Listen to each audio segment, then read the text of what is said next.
Hello, everyone. Welcome to episode 38 of Buds and Blue Jays. I'm your host, Jesse Burrell, and I am joined, as always, by my co-host, Riley McConnell. And Riley, there have been a lot of great pairs in the game of baseball over the course of the years, whether it be Babe Ruth and Mickey Mantle, Chase Utley and Jimmy Rollins, or Blue Jays baseball in an open dome at home during Canada Day. And Riley, you got to experience that last one, so tell us all about it. Well, my boy George back there can tell you, scooped the jersey. I must have been in the first 5,000 people. Oh, man. You can't beat it, dude. I've been fortunate enough. I haven't gone to a lot of games, but I've gone to, I would say, two of the biggest days in this season for the Blue Jays. Just as a fan, go to opening day and go to your Canada Day. Russell Martin throws out the first pitch. Yeah. Beautiful ceremony. I love how they do it up in the dome, man. Rogers Center really knows how to do it. Great atmosphere, great people. Met a lot of good people. I actually had someone talk to me and called me out on my accent. He thought I was from Madoc, and I said, "No, I'm not north of 7." I said, "But you're awfully close." So he said, "Yeah, you guys all talk like Letterkenny guys down there." I thought that was really funny. Guy was from like west of Toronto. He hunts with a bunch of people down there. Thought that was pretty funny. Had an awesome time. Got to witness a good game. It was a game to go to, man. And sadly, the rest didn't work out the way we wanted to. We started off the series so hot. I mean, I was jazzed. I was hyped going into the weekend. And now, Jesse, we sit here on Sunday night and we have to have a hard talk today. We sure do. Yeah, the Jays played a 5-game series against the Tampa Bay Rays. We talked coming into it how big of a series this was, right? And how dramatic this can be.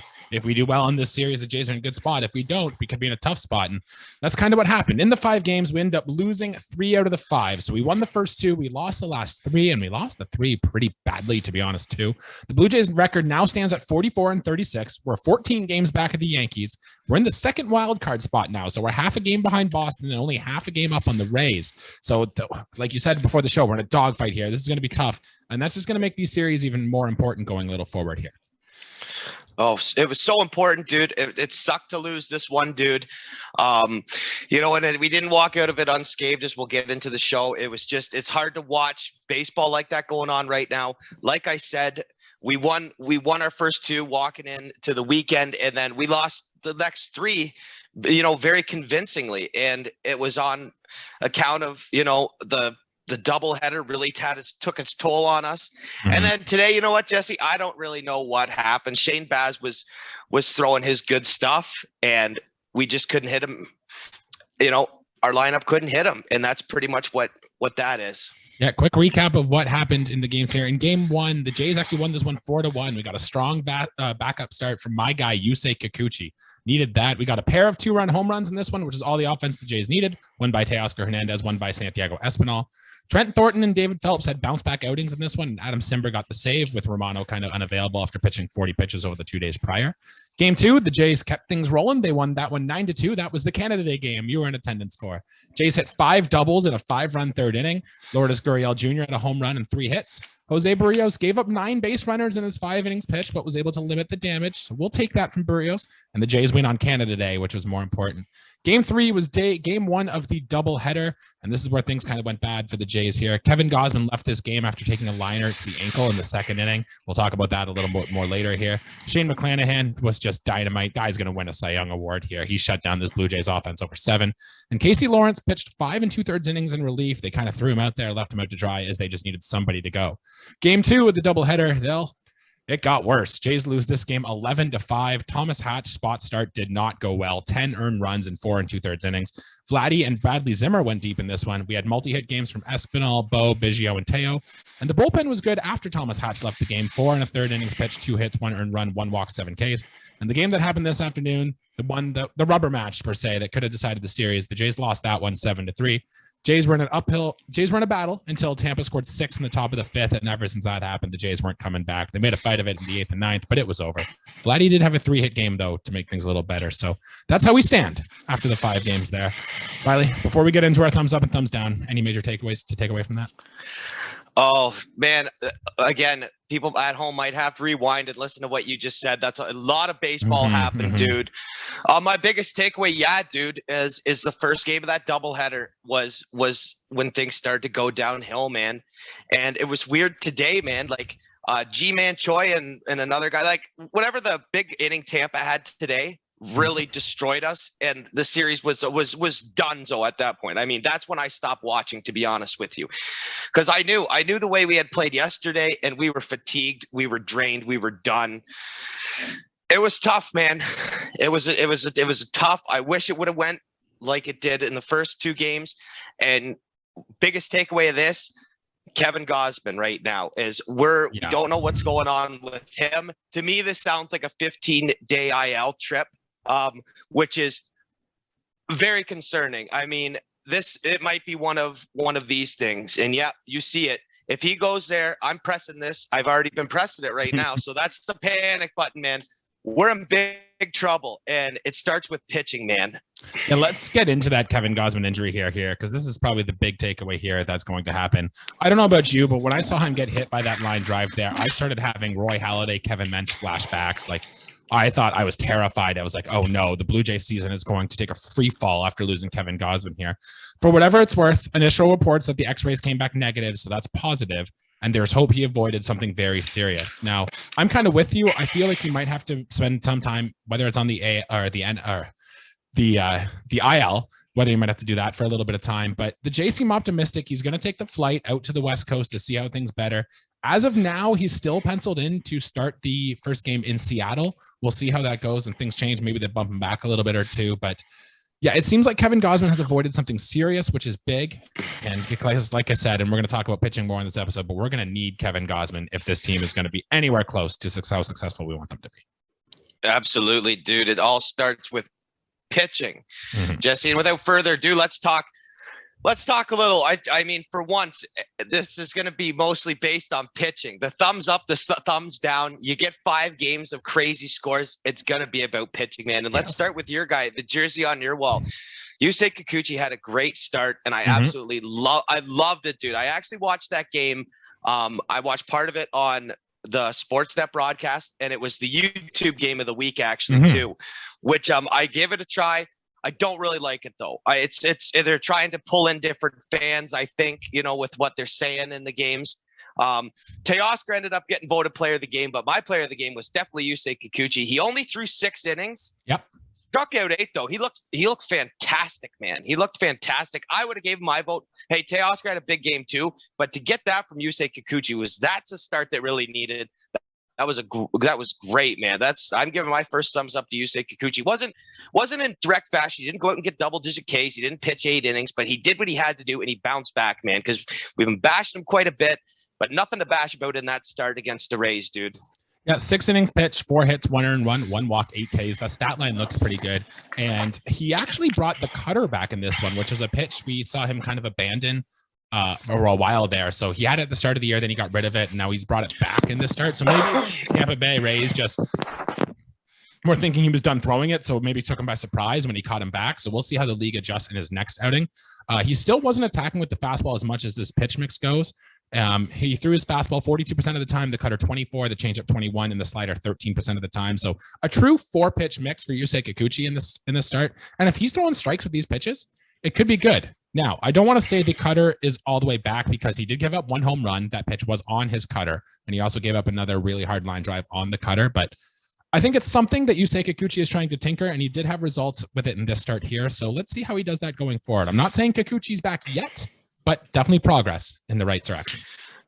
And the pitch he was throwing as well. I remember watching the broadcast, and I'm very surprised that that cutter was being thrown, and they were saying, "No, it's not really a slider. It's like a cut splitter." It's they were almost explaining it as a hybrid pitch, which yes, you could classify it under a cutter for sure.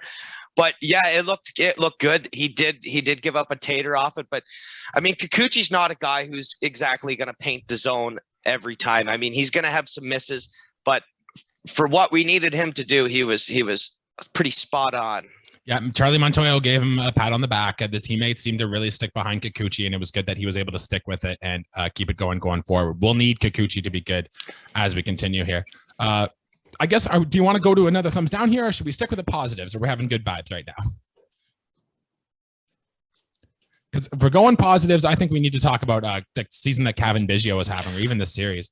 Riley, since June 1st, Cavan Biggio is hitting 294, 448, 544 with a 986 OPS with a WRC plus of 181, which is 11th best in all of baseball.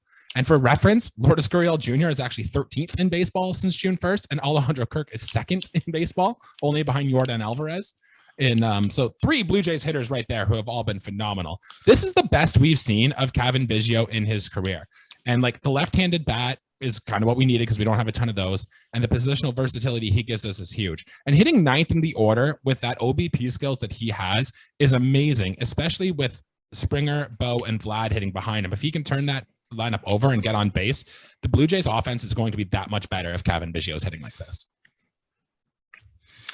Yeah, he is a guy that at the start of the year was atrocious. He's going back and playing like he did in the shortened season, where he was phenomenal. Again, you said this. I never knew about this. When the weather heats up, so do our bats. And if Cavan's one of those guys, hey, I'm not going to say it was worth the wait, but glad to have you aboard, Biggio, because, I mean, he can play multiple positions. He's a valuable member of this team. It seemed like he didn't have a spot for the longest time, and now, you know what? He's fitting in rather nicely. And I like to see him in the lineup, dude. He's a guy I like to see do well, and he's done very well up to this point. Or should I say, you know, the last 3 or 4 weeks has done very well. Yeah, he's taking that skill set that he's always had, being able to draw walks and get on base. But when they finally throw pitches in the zone, he is crushing them now, which is what he wasn't doing in years past. So this is the skill set Cavan Biggio brings. Love to see that. Let's see more of that going forward, because if Biggio's hitting, this lineup's only going to be that much better. Another guy who has been that much better, though, since the weather has heated up is Lourdes Gurriel Jr. Time to give the Pena man some love here. After a dreadful start, he's gotten hot again. He's hit 355 in the month of June. Now, he still only has 5 home runs on the season, but 3 of those have come within the last 2 weeks. So I'd say, and the power numbers should increase as the season goes on. I was looking up some splits from Lourdes Gurriel Jr., and I found it interesting. He performs best when he's hitting at the 8th spot in the lineup. So maybe just pressure's kind of off his back hitting down there or something. I don't know what it is, but when he's in the 8th spot, he's hitting over 400 on the season with a 205 WRC plus and in high leverage situations this year. So for a team that struggled with clutchness, Lourdes Gurriel Jr. has clutch, and yeah, I don't know what else to say. If you're hitting over 400 in the spot, that's pretty damn good. So let's keep Gurriel there.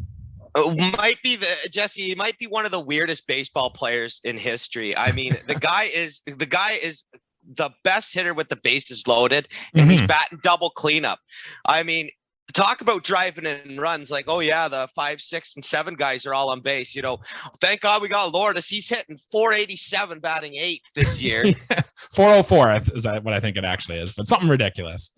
No, it's ridiculous numbers, dude. Oh yeah, for sure. Yeah, so like great stuff from Lourdes Gurriel Jr. And with him and Biggio at the bottom of that lineup, this offense should really be going now. If only our guys like Vlad could get on one of his heaters, we can go. If Matt Chapman can just put 10 more distance of fly balls on there, so those warning track fly balls get out of here, and Raimel Tapia keeps doing what he's doing. Like, I'm surprised the Blue Jays offense hasn't been even better based on their individual player performances here, but it'll pick up as the time goes on. But Riley, from the offense, we got to go right back to the pitcher's mound. We got to talk about the performances that Casey Lawrence, Thomas Hatch, and Trent Thornton had in this series. And I think we're going to give them like a collective thumbs down in this one, because they almost single-handedly lost us some games here.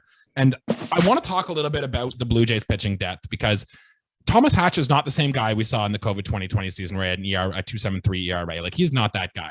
Casey Lawrence, even still, like, yeah, he was kind of thrown into the fire and kind of mop up, but he wasn't good either. And if these guys can't perform as a spot starter in the major leagues, then I don't know if there's a spot on the roster for them. Now, we can't obviously cut them because we do need depth, right? We just need guys who can give us innings. But if Thomas Hatch can't be a spot starter, that is a problem on this team, and he's not going to get any better.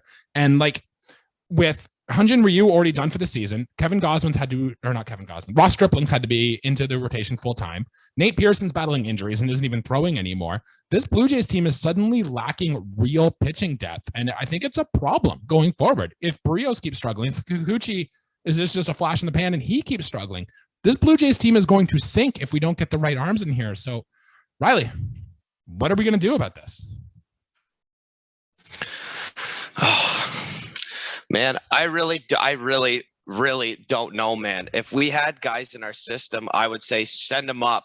Sorry about that too. I was dealing with talk about struggling. My internet connection here is struggling big time, just like the Jays right now. I don't know which one is worse, but We totally. I don't know, dude. It's not a time to revamp and change things up too bad, but we just need better performances, man, from those kind of guys. I mean, it's when those guys blow us games, man, they have no value. I just like when Espinal came up as a player, not a pitcher, obviously. Right. Espinal found a spot and slid in well. I'm not talking about these guys to be all-stars or anything, but even like just slightly below replacement levels. Like we can't have Thomas Hatch going in and having like a whatever his earned runs, like it's a bad number. I don't even. Yeah, that's bad, man, for your first appearance. Like I would have been okay with even 4, but 10, that's almost like inexcusable, really. Like, I mean, it was a long series. I knew as soon as he got to start that second game, we were probably in trouble. Mm-hmm. I mean, it's just a really bad way to end the weekend. And guys who should be throwing a lot better, like I don't know what's wrong with Trent Thornton. The way he's given up, I bet you I could take Trent Thornton deep at this point. He's given up too many extra base hits, man. It's kind of ridiculous. And you know what? It's coming down on us hard. I would like to see Castillo in a couple more games. Yes. And again, like, and Casey and Lawrence there. And Lawrence, dude, you know what? I give him a second life. I think that he's better than what he showed in his last outing as well. Okay. Yeah, I do want to touch on your Maximo Castillo point because the Blue Jays purposely didn't use him since his 4-inning start in Milwaukee because it sounded like they were saving him for the doubleheader here. And then all of a sudden they decided, no, we're going to bring up Thomas Hatch. And Maximo Castillo, so when he first got called up, he gave up home runs to the first 2 batters that he faced, right? But if you look at his line in the majors so far, he's gone 8 1/3 innings pitched, 2 earned runs, and both those earned runs are both those home runs he gave up. Only 2 walks and 10 strikeouts. That's the guy I want to see starting. He's got nasty life on that 2-seamer. He throws a wicked changeup. Like, I want to see Maximo Castillo in this like rotation. It sounds like he'll be back soon. But yeah, I thought it was a mistake having Thomas Hatch pitch over this guy because Maximo Castillo looks like a real guy. And actually, he could be one of those pleasant surprises that the Blue Jays need who comes into this rotation and actually stabilizes himself. So we'll have to see, though. We'll have to wait and see because I really think the Jays are going to need surprises like that if we're going to get better here. I did want to talk about the performance from Sergio Romo here because we did see we acquired him via a trade. And he did make his first 2 appearances with the Blue Jays here. And honestly, he didn't look too bad. He's only thrown 2 innings since joining the team, but he hasn't given up a hit yet. He's only walked 1 guy. He's got 2 strikeouts, and that'll do. Honestly, if he can just put up like league average performances like that, Sergio Romo is going to have a home in this bullpen. And if he can turn into be anything decent under leverage or something, this means we can kiss Trent Thornton goodbye and all these guys in the back of end our bullpen. So good move on you, Sergio Romo. Just a little thumbs up there. I imagine we'll see him get work in this upcoming series for sure, because we're going to want to see what he's about. We know what he's done in the past, and he's going to be a soft contact guy, just like Zimmer. Deception, delivery, all in that kind of craft. I don't hate the pickup so far. Of course, you're skeptical of bringing a guy who's 39, who the best part of his career is well behind him. Throws 85, but hey, you know what? If he can perform for us and he can if he can manage his workload, I'm not saying that this guy's a setup guy or anything like that. Like he's going to get some innings though with this Jays club, man, and I hope that they are good outings because now there's the pitchers that we've had, you know, it's scary to think about. So if Romo could come into some of these games and, you know, have some holds on the score, then that's perfect. That's all we need him for. Once every 3 days, something like that. Not a huge heavy workload, but something that's gonna get us through, man. That's what the bullpen's supposed to do is get you through. So I've had a thought today, and I don't know if I'm going to stick with it or it's just a working theory or whatever. But in a league now where everyone throws really hard, and like the guy in Hunter Green in Cincinnati is throwing like 101, but his fastball is getting hit. Maybe we're starting to zig back a little more with these soft tossing like sinker guys. These guys from weird arm angles and stuff could actually be more effective. And maybe the Blue Jays are trying to build a bullpen of guys like this to maybe be effective and try to change the pace from hitters. I don't know. Just a thought I've had. I'm working more on that, and maybe I'll dive into the numbers there and see if there's anything that backs that up. But we'll see. Some news and notes going on here. The Blue Jays are not done adding more arms to the pen. I think the Blue Jays see what we see and know that help is needed. So this time they have acquired left-handed pitcher Anthony Banda from the Pirates, who just DFA'd him. He has a 6.41 ERA, but a lot of the expected stats say it should be around mid threes or so, 3.93 to 3.53, give or take. He's got 22 strikeouts in 19 innings, so more than a strikeout an inning. So that'll work. He'll add a third lefty into this pen with Matt Gage and Tim Meza. His changeup seems to be like his best pitch. So I don't think there's anything really special here, but he seems like a guy who can fill in, should get quality innings, and is probably going to be a good add for this team.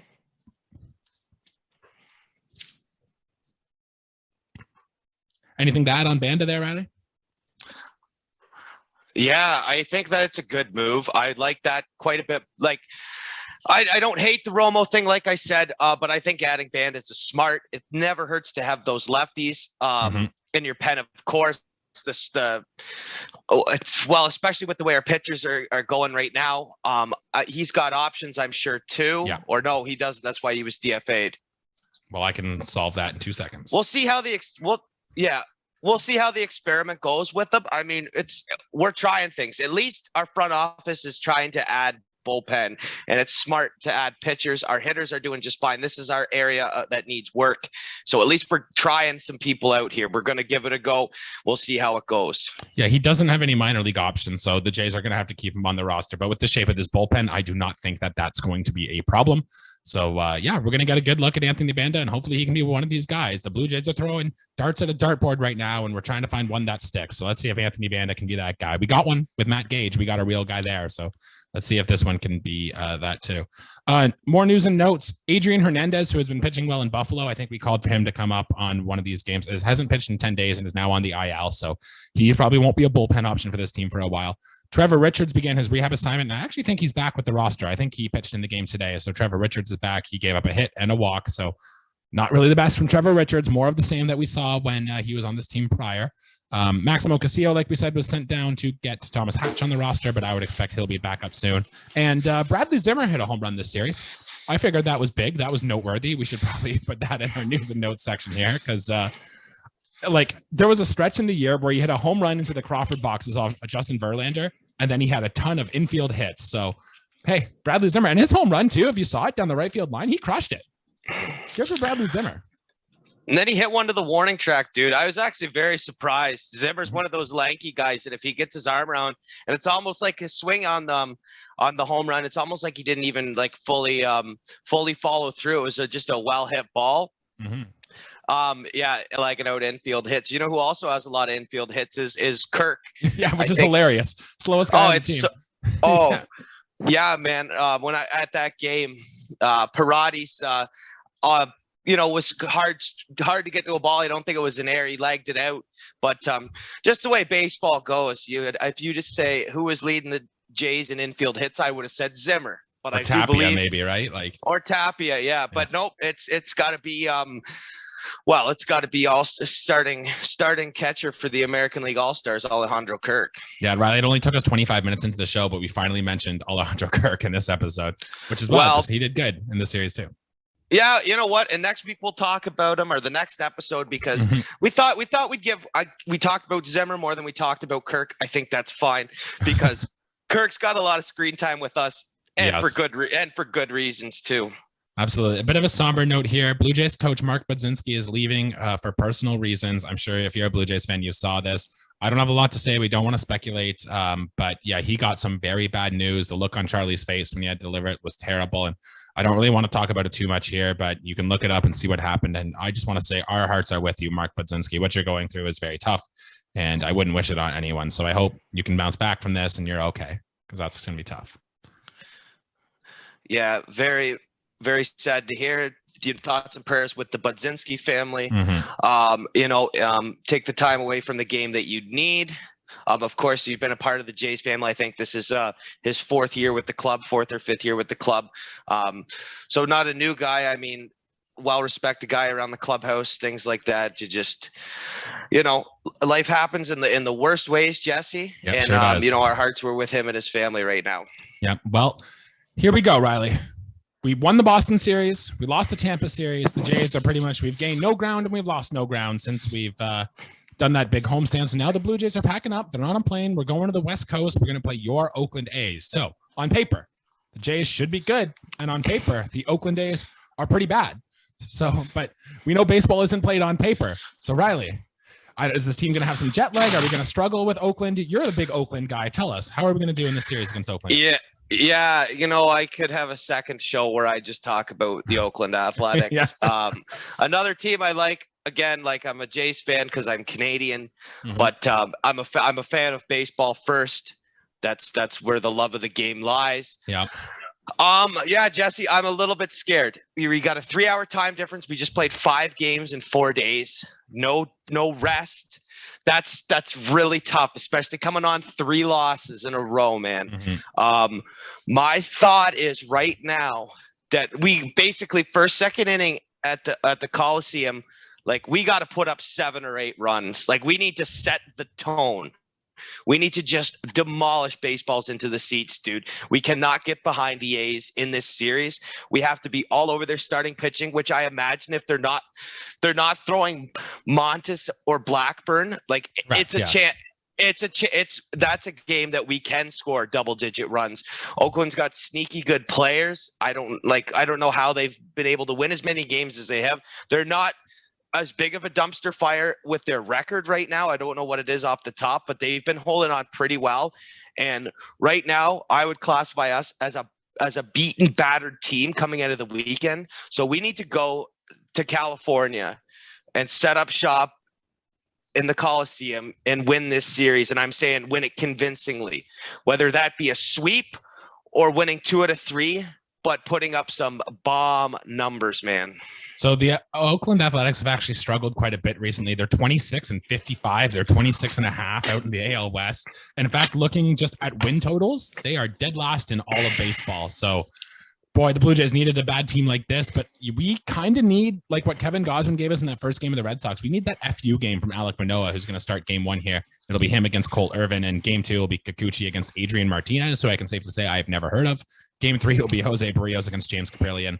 And yeah, the Blue Jays on paper, like I said, we should win every single one of these games, but I am not certain that we're going to sweep this team. I really feel like things could be bad. We got a Berrios blow up. We got a Kikuchi blow up. All of a sudden, Jays score 5 runs, but 5 runs isn't enough to win this game, and we lose. I'm going to say we take 2 out of 3 here, because we are avoiding Frankie Montas and we are avoiding Paul Blackburn, but I'm scared, Riley. I'm scared, and I feel like it could easily go. We lose 2 out of 3 of these games, and we're in real trouble. We're hammering that panic button if that's the case. I mean, we're almost walking on eggshells right now with the language we're using. Like if we came out of this weekend and had just won 4-5, I'd say, yeah, man, we're gonna hammer the A's. We're gonna sweep them.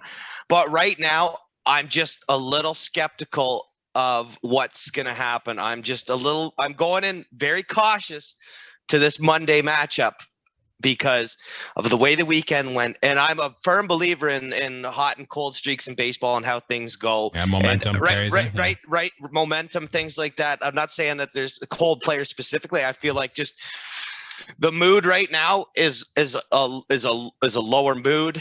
And like I said, like this Jays team needs to get on the sticks early, like put up 7-8 runs in the first 3 innings, something like that, to just set the tone, man. I mean, we need it, and we need good outings. And yeah, that FU game from Manoah, I'm almost putting a guarantee on it right now that he is going out there and having a fantastic. I feel 7 innings for sure, if not 8. I really want. Listen, if Manoah's rocking, don't take him out of the game, man. Like I want to see him throw a complete game. I'm not saying that that's going to happen, but I can see big things from Manoah. I'm saying 7-8 strikeouts. I'm saying limiting the base on balls, limiting base runners in general, not giving out free hits, things like that. Be a good chance to showcase defensive skills. Matt Chapman going back to Oakland. Really excited to see that. And Oakland's got the biggest foul territory in all of baseball. So maybe we see a highlight reel catch in foul territory. Oakland's always known for their big defending players that they've had over the years. Foul territory is big. I expect Matt Chapman to make a huge play and Vladdy maybe make a nice play going back on a ball, something like that. It's going to be a fun series, Jesse. I'm going to be honest. Really excited for this one. Yeah, I was going to make the same call with Matt Chapman. We saw George Springer go deep twice when the Jays went to Houston. It's Chappie's turn. He's going to have a big series here. And I'm with you. Alek Manoah, if he has a good start, this bullpen needs rest. So if Manoah can go out there and do his thing, that would go a long way to setting up the Blue Jays for success in this series. Well, that'll do it for our episode here today. Thanks everyone for tuning in. Be sure to like and subscribe, leave a 5-star review, all that fun stuff. We've been hammering this out every series. So if you're a diehard fan like we are, make sure you're tuning in all the time. Yeah. I'm a Nighthawk, so I love these West Coast games. It's going to be great for me. I know for you, it might be a little tougher, but looking forward to it. Riley, anything else to add before we get out of here today? Yeah, I want to give a shout out to my new friends, Dave and Megan, who I met at the Blue Jays game. We had an awesome Canada Day. Going to tell him to watch this. I'm sure he'll figure it out. He's going to follow me on Twitter, so he'll follow you on Twitter, Jesse. There you go. Yeah. You know, make friends out there. Canada, the great country it is. Awesome electric vibe, man. I'm going to do the same thing next year. And yeah, let's beat these Oakland A's, man. We need a huge series from the guys.